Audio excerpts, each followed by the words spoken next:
What is up, everybody? This is Lyle, No Hippie Trucking and Transportation. I'm coming at you from the Come and Go in Tipton, Iowa, I-80, exit 267.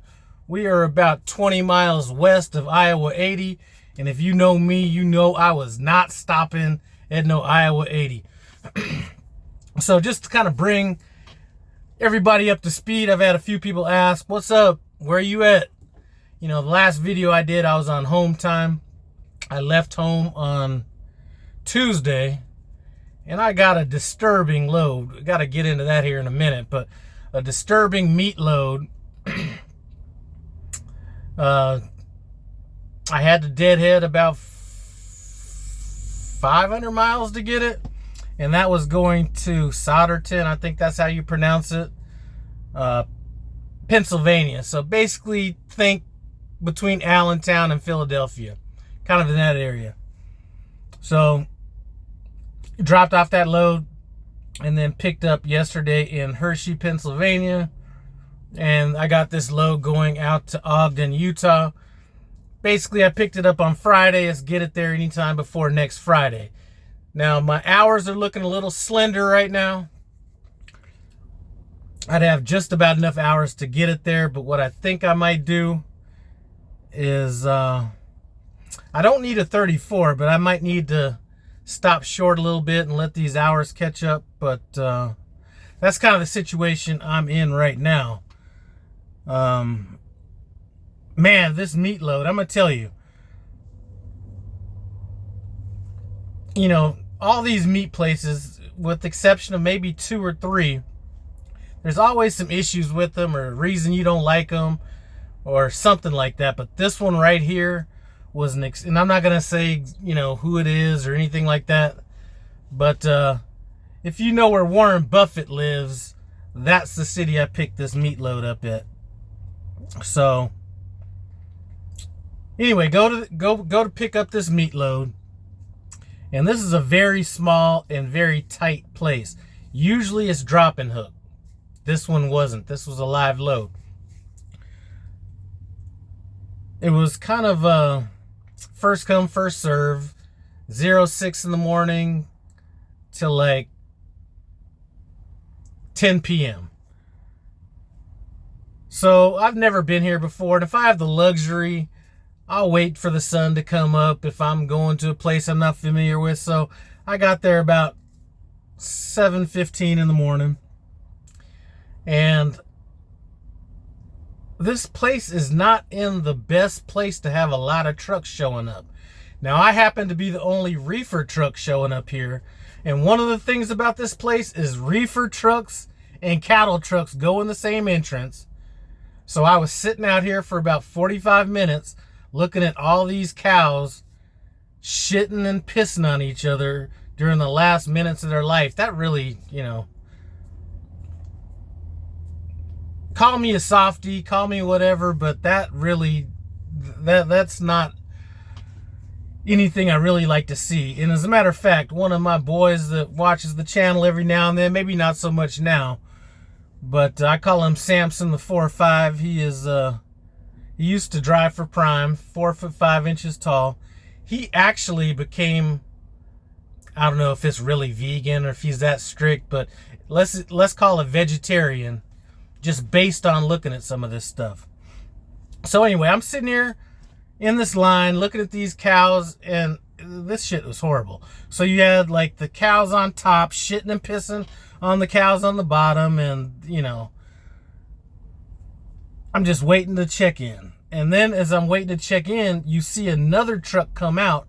It looked kind of like one of those dump trucks with like skins piled all the way to the top with just like cow hides and shit like that. And you could see like the pink. Oh, it was disturbing. I'm telling you, I'm just not built for looking at stuff like that. I just have a little bit more humanity than that. And I'm not about the whole, you know, like, well, you eat meat, you know, what do you expect, or something like that. My thing with some of this is just, if I think about it, is that's the last few minutes of their life. that they're dealing with that kind of stuff. So I know there's more places that are a little bit more, humanitarian than that. But I don't know. That really disturbed me. So anyway, I picked up that load, ran that stuff out to Pennsylvania as fast as I could. Was waiting for a pre-plan. I was like, man, I'm in the middle of nowhere. So I sent my fleet manager a message like as soon as I got into this, line to drop off my load. I thought it was going to be a live unload. Ended up being a drop and hook on that end. And that was another meat place of the same variety as the place I picked up. But what was good about that was the trailer that I'd left with. I don't know if they washed the trailer out or what, but it was a perfect trailer. So anyway, sent a message and I said, I need to have somewhere to go. Everywhere around here is tolls. If I don't have a pre-plan in like 15 minutes, I'm going to head towards Allentown, Pennsylvania. And I'm not backtracking. I'm not coming back. Paying tolls. I'm not doubling up on tolls. So,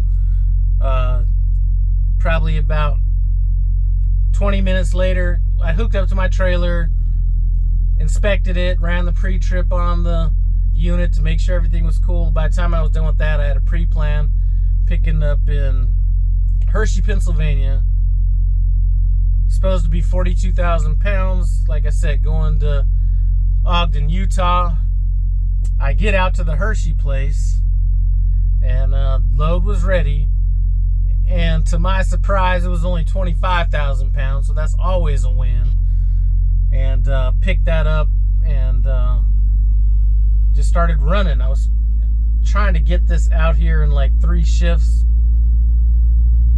And that was before I saw kind of where my clock was. I still could be able to get it out there. But rather than going to Hershey, I'll probably stop at the terminal if I can make it. And then wait 24 hours there till the next morning. And then drop it off, or maybe even get a 34. I'm not sure. But one thing I'm not going to do is once I drop off at Hershey, if I can get a trailer, because last time I was up there I didn't get a trailer. I am not going to the terminal and have no trailer stole from me after all the work I got to put through to get that trailer. So probably get a washout at the Bosch shop down the street, go post up somewhere out there and wait for another pre-plan from there. But that's pretty much it. I was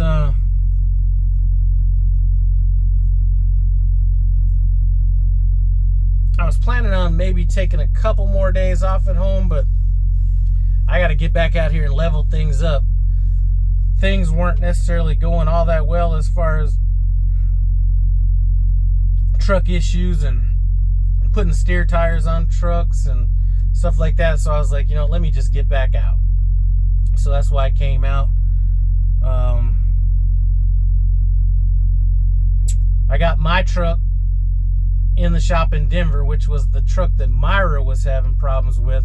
And I'm not sure if it was so much of a problem with the truck as much as a problem with the dealership.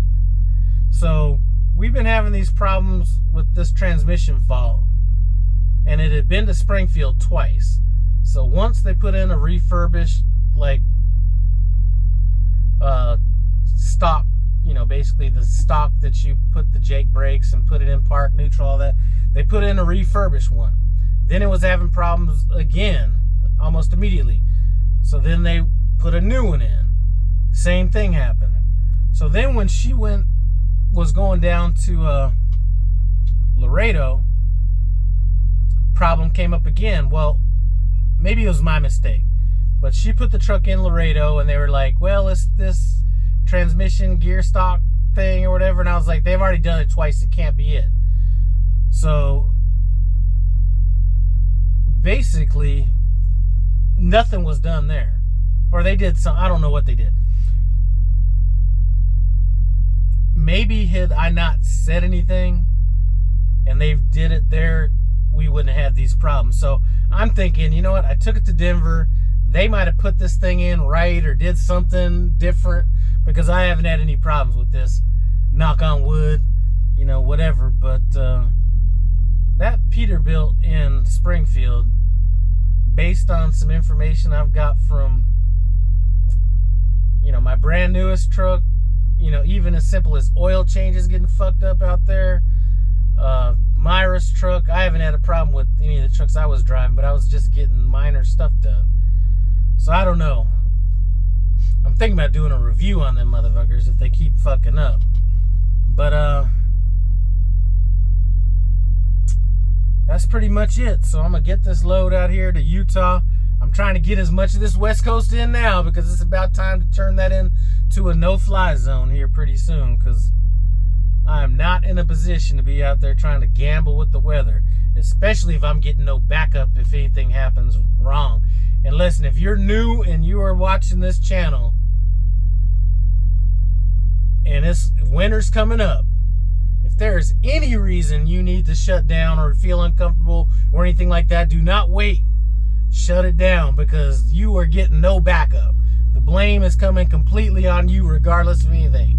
So keep that in mind. You're not going to be able to come up with no excuses. You could be driving like, last year I got a critical event, 18 miles an hour, just trying to find a place to park. Had I gone into the ditch or something like that, I would have said, listen, I had to leave where I dropped off it. You couldn't stay there. I had to go somewhere. And let's say I went into the ditch 18 miles an hour. You know what they're saying? Should have been going 13 miles an hour. So there's always going to be a way to pin this shit on you. So I'm telling you and anybody that is driving with me, shut down soon. There is no reason to be out here trying to push stuff when winter really kicks in. Also, might want to get a little bit of, and this is for my people, might want to get a little bit of, did I put mine on the truck? Damn, I'm about to tell people some stuff I forgot to get when I was at home.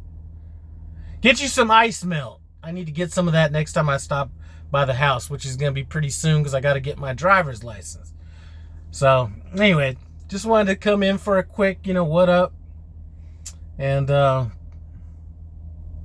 that's about it. Since I got time on this load, my hour is going to come back at like 1:30 in the morning, something like that.